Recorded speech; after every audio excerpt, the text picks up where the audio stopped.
tumutulong din sila. Mga mabait naman yan. Tumutulong naman din yan sa ano ko.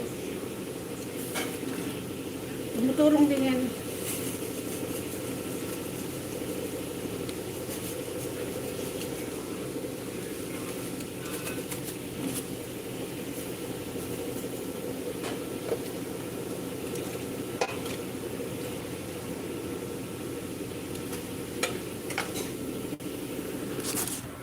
Yan mga bili ko. Yan. Yung sagong, ano pa to? Yan. Tsaka yan. Pinipig daw to, pinipig. At tsaka ito, ubi halaya. Ayan, lichiklan. Ayan. Lutuin ko na lang yung ano. Yung saging.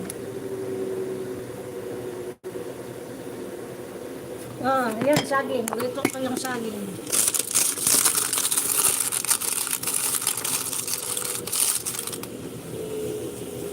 Ano tayo? Luto tayo. Yan, saging. Kasi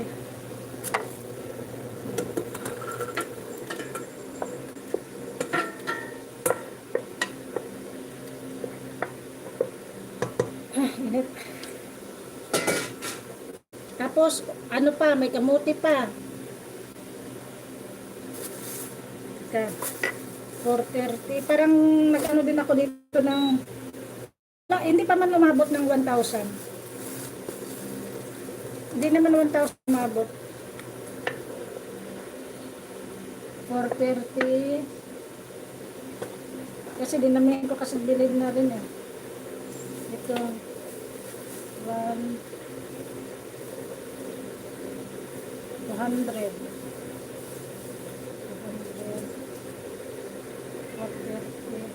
Tingnan ko ano yung mga yung listahan, Sara.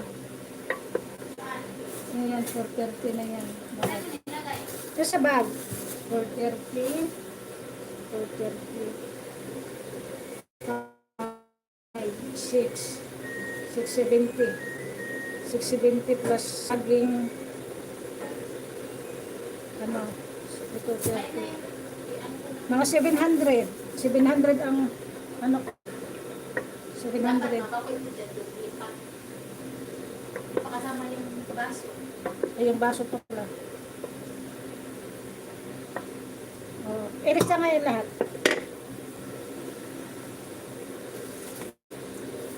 Ito, dapat naman kasi itong ano ko eh, binili doon eh. Kasi ayoko nang luto pa ng lechiplan, yung mga ano-ano. Ito, ubi halia. Mas maganda bumili na lang ng ready-made na lang. Ngayon lang yun, natapos ang pagkala. Mabango ba kaya ito? Amoy mo nga.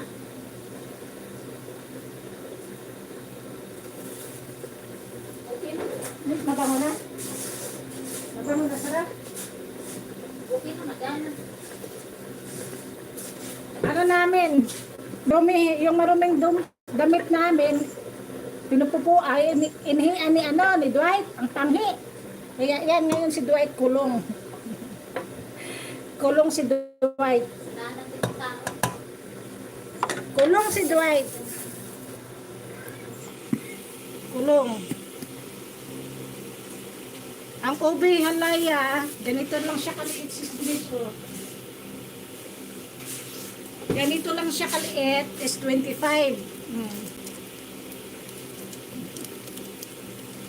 Yan, condensed pa, condensed milk pa. Oo nga pala, condensed milk pa. Dito nilagay nyo nila.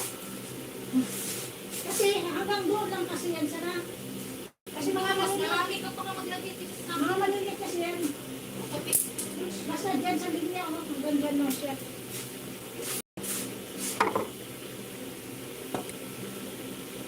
Ano yun? Paro. May parusa pa. O yan. Tingnan mo. Kinulong ko na sila. Yan o. Kulong. Kulong sila. Bakit ganun? Ano yan?